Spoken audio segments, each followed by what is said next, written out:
The hospital room was steeped in silence, interrupted only by the rhythmic beeping of machines.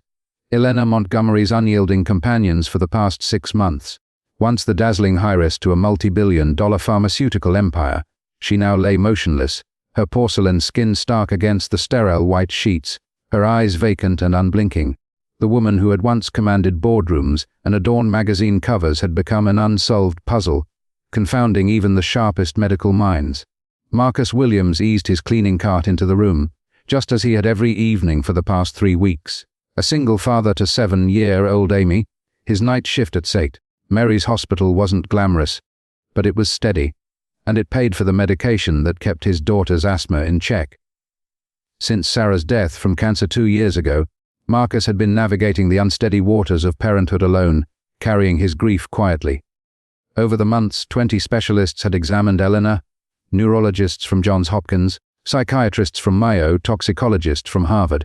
They ran every test, scanned every angle, and still walked away baffled.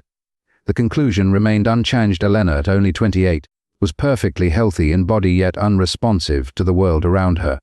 As Marcus worked through his nightly routine, he noticed something no one else seemed to mention. While doctors whispered about her condition, he caught the faintest twitch of her fingers whenever he moved near the window. The motion was so slight it could be mistaken for reflex, but Marcus had long ago learned to notice small things. When Amy was 3 and couldn't voice her fears, it was the way she clung to her stuffed elephant that told him she was haunted by nightmares of her mother's illness. When his elderly neighbor insisted she was fine living alone, it was the unopened mail at her door that revealed her fading eyesight. Marcus had trained himself to see what others overlooked. That night, curiosity guided him. Instead of cleaning quietly, he intentionally tipped over a small potted plant near the window. The muted thud of soil hitting the floor was followed by something startling. Elena's head tilted ever so slightly toward the sound. Marcus's pulse quickened. He tested again, dropping his rag on the opposite side of the room. Once more, her eyes shifted faintly in his direction. The truth was undeniable. She wasn't lost. She was trapped. The next morning, Marcus approached Dr. Rebecca Chen, the lead neurologist. She was rushing down the hallway when Marcus gently touched her arm. "Excuse me, doctor. I think I've noticed something about Miss Montgomery." She barely slowed her stride. "Mr. Williams, I appreciate your concern, but we have the best." She responds to sound. Marcus interrupted softly. Not voices, environmental noises. Dropping objects, shifting chairs. Her eyes follow them. Something in his tone made Dr. Chen pause. She looked at him carefully, then said, "Show me." Back in Elena's room, Marcus demonstrated, this time with Dr. Chen watching. The faint movements and subtle tracking became clear. "My God," she whispered. "We've been testing commands, visuals, touch, but we never mapped her reaction to incidental sounds. That observation changed everything."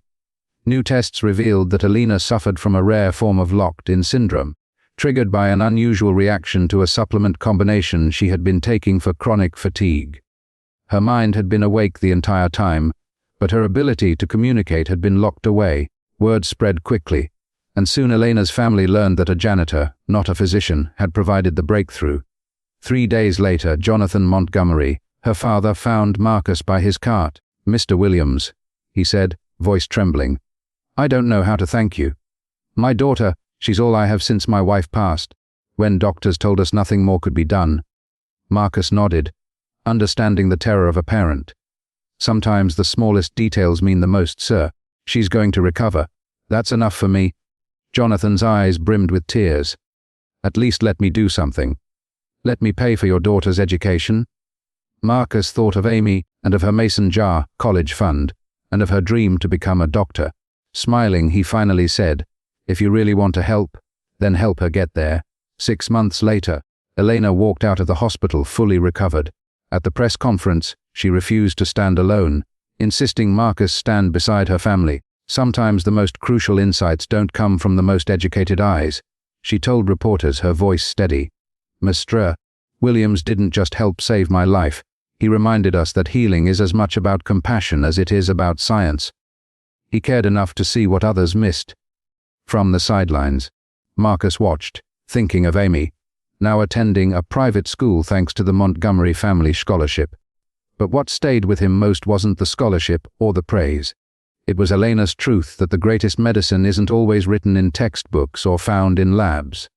Sometimes it's in the simple act of truly caring for another human being, and Marcus Williams had proven that a janitor's eyes could see what 20 specialists could not.